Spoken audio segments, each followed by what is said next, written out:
There's a big empty space right in front of me, so feel free to fill that in. Let's close up a wee bit because there's people right at the back. They might not be able to hear too well, and we want everyone to be included. So, okay, guys. Yeah, my name's Peter Richardson. I'm one of the co-conveners of AWA. We've been fighting a legal battle for probably 18 months now to try and overturn these bottling consents. A lot of it's been happening in the background, but we've been working bloody hard to get these tipped over.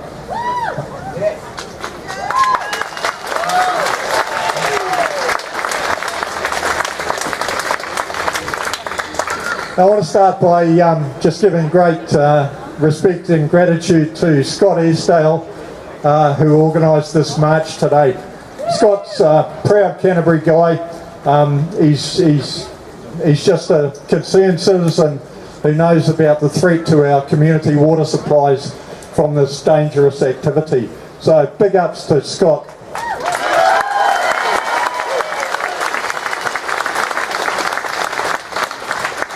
And thanks too so much for Liana from AWA, everybody else from AWA who's helped organise this march today.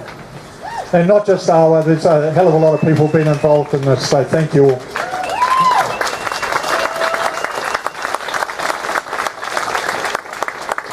Okay guys, now I don't know, have any of you seen the press release that came out from ECAN yesterday? Yeah. So basically Steve Lowndes, the chairman of ECAN, is telling us all to cut the crap and stick to the facts.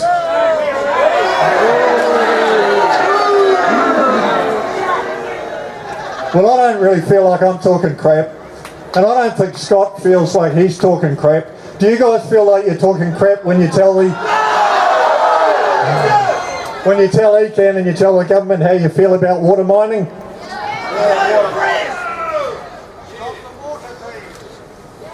Right on. Right, because Steve wants some facts, I'm going to give him some facts.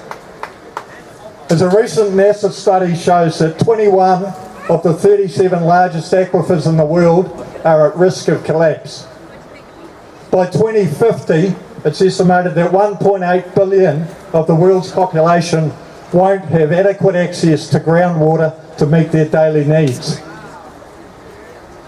I'll tell you another thing, the water mining industry, and this is a fact, is in a growth phase. It's a very small industry at the moment, but it's growing with 10% year-on-year annual growth, and it's committed to destroying community water supplies so that when you buy your water, you buy it from a corporate out of a bottle.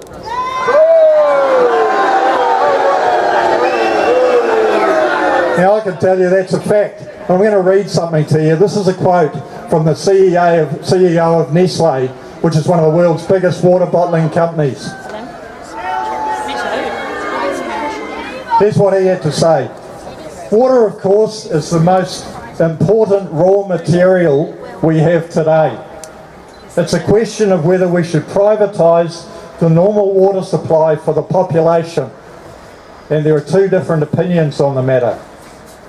The one opinion, which I think is extreme, is represented by the NGOs, who bang on about declaring water a public right. That means that as a human being, you should have a right to water. But he says that's an extreme solution. The other view, he says, is that water is a foodstuff like any other, and like any foodstuff, it should have a market value. Personally, he says, I believe it's better to give a foodstuff a value so that we're well aware it has its price. So this is the view of the water mining industry worldwide. This is the attitude that we're fighting today and that we're standing here to oppose.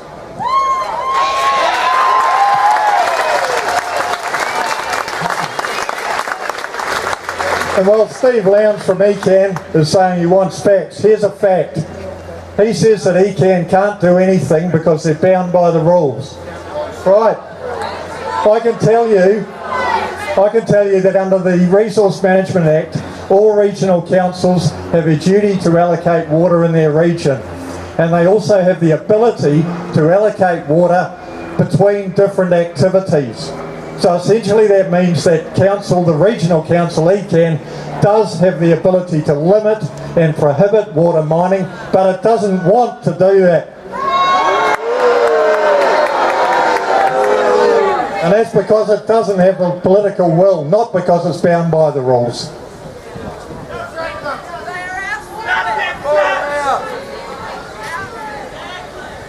Right, well, we formed AOA about 18 months ago, as I say, because we could see what was likely to happen if these consents were granted.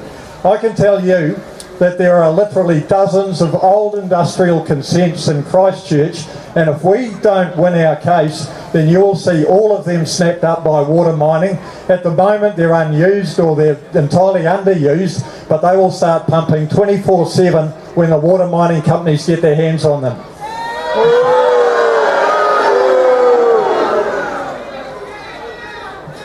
We know that there are currently industrial sites being advertised in Christchurch with those old industrial consents. They're being traded for about 10 times what they'd be worth for land value because they have water sitting under them which is consented for industrial use. Unless we win our case, those industrial uses will be turned into water bottling, and as I say, they'll be mining them 24/7.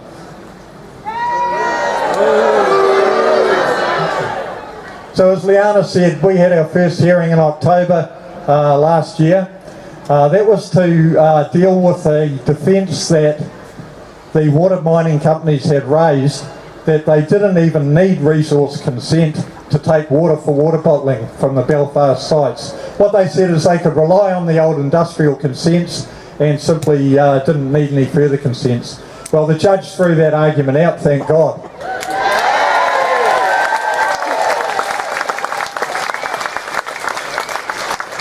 So now that judgment's been appealed, but we're very confident the appeal will be dismissed. So we're so confident that we're now pushing forward with our main proceedings, which is to overturn these bottling consents.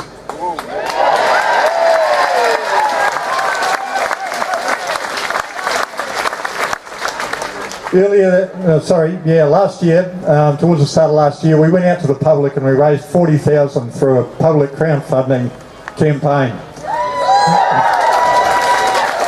No money from corporates. Well, actually, there was one charitable foundation that very kindly donated, but the rest of it was 100% donated by the public, people like you.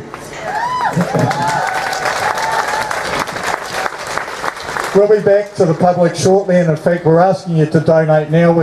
You'll see flyers are coming around, our donation buckets are coming around, and we're asking you to donate again. I'd like to just say, in answer to ECAN, what ECAN was saying about the rules and how they're trying hard to protect our water and all this rubbish. This is all about process.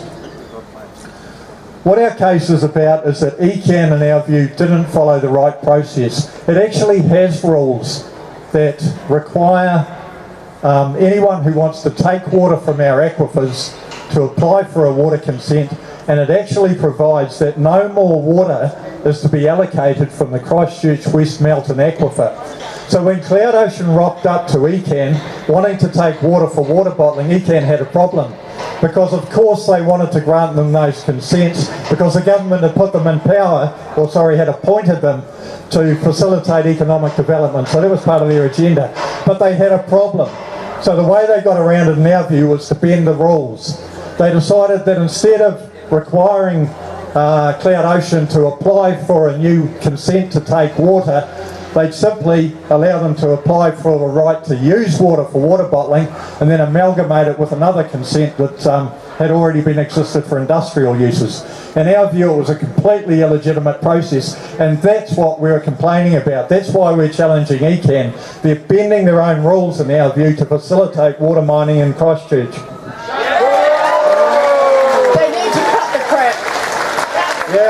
Yeah, they need to cut the crap and come clean.